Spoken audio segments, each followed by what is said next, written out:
Olá! Hoje nossa aula de ciências do 7º ano vai ser sobre a evolução dos seres vivos. Como você já me conhece, eu me chamo Caroline e sou a professora de ciências de vocês. Vamos conversar sobre evolução. Você sabe o que significa a palavra evolução? A palavra evolução ela vem do latim e ela significa evolution, ação de desenrolar.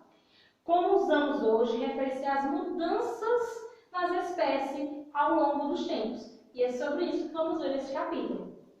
A anatomia comparada é um dos tópicos que vamos estudar um pouco. A anatomia comparada, ela refere-se como, por exemplo, a asa de uma ave, a nadadeira de um golfinho e o braço de um homem. Eles são bastante diferentes, certo? Mas possuem uma estrutura óssea muscular bastante parecidas. Não aos nossos olhos visuais, mas sim sua estrutura óssea, deixando claro. A semelhança ela pode ser explicada admitindo-se que esses seres tiveram ancestrais em comuns. Ou seja, a semelhança da asa do golfinho, da asa de um pássaro, do braço de um homem, essa semelhança anatômica entre elas existe por conta de ancestrais de ambos, que são ancestrais similares, digamos assim. O parentesco dessa evolução entre aves e mamíferos também permite explicar as semelhanças entre órgãos externos destes animais.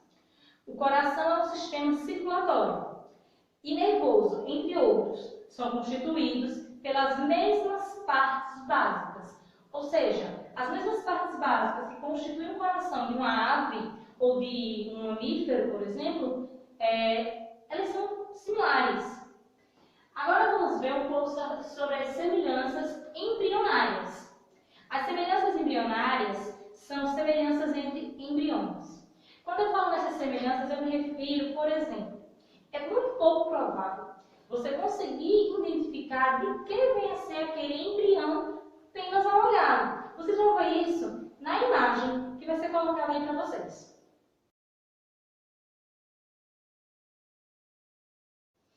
Ou seja, o que acontece é, o embrião, muito pequenininho, de um peixe, de uma tartaruga, de um sapo, até mesmo de um humano, eles se parecem, como vocês viram na imagem.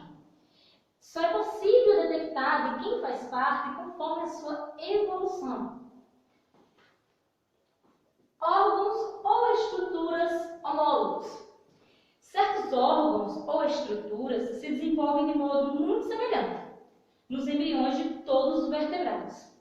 São os órgãos homólogos. Apesar de terem a mesma origem embrionária, os órgãos homólogos podem ter funções totalmente diferentes de acordo com sua espécie. Como é o caso do braço de um humano e da asa de uma ave.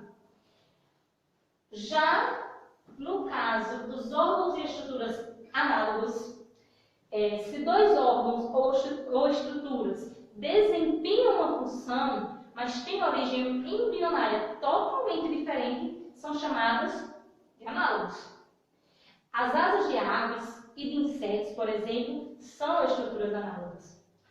Ambas servem para voar, porém, suas origens embrionárias são totalmente distintas. Ou seja, as asas de aves e as asas de insetos, elas são asas diferentes em sua formação, em seu processo de formação, apesar de terem a mesma função.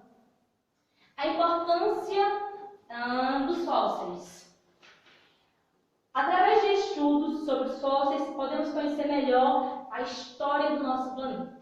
Através do estudo de fósseis, a gente conhece melhor a nossa história, a história dos nossos antepassados, sabemos mais quem esteve antes de nós, temos conhecimentos mais aprofundados de tempos que a nós é totalmente desconhecido, então por isso o estudo de fósseis é tão importante para a ciência, pois deixam vestígios, deixam marcas que determinam uma época da qual houve aquela existência. Eles revelam as transformações que ocorreram nos seres vivos. Suponhamos que há anos atrás, 100 anos atrás, o ser humano ele carregava com ele uma estrutura diferente da atual. E é isso que os fósseis nos ajudam a estudar. É através dos fósseis que, como todos sabem, estudamos a respeito, por exemplo, dos dinossauros e de outras espécies que já não fazem mais parte do nosso dia a dia. Enfim, vou passar uma atividade para vocês. Até a próxima aula. Tchau, tchau!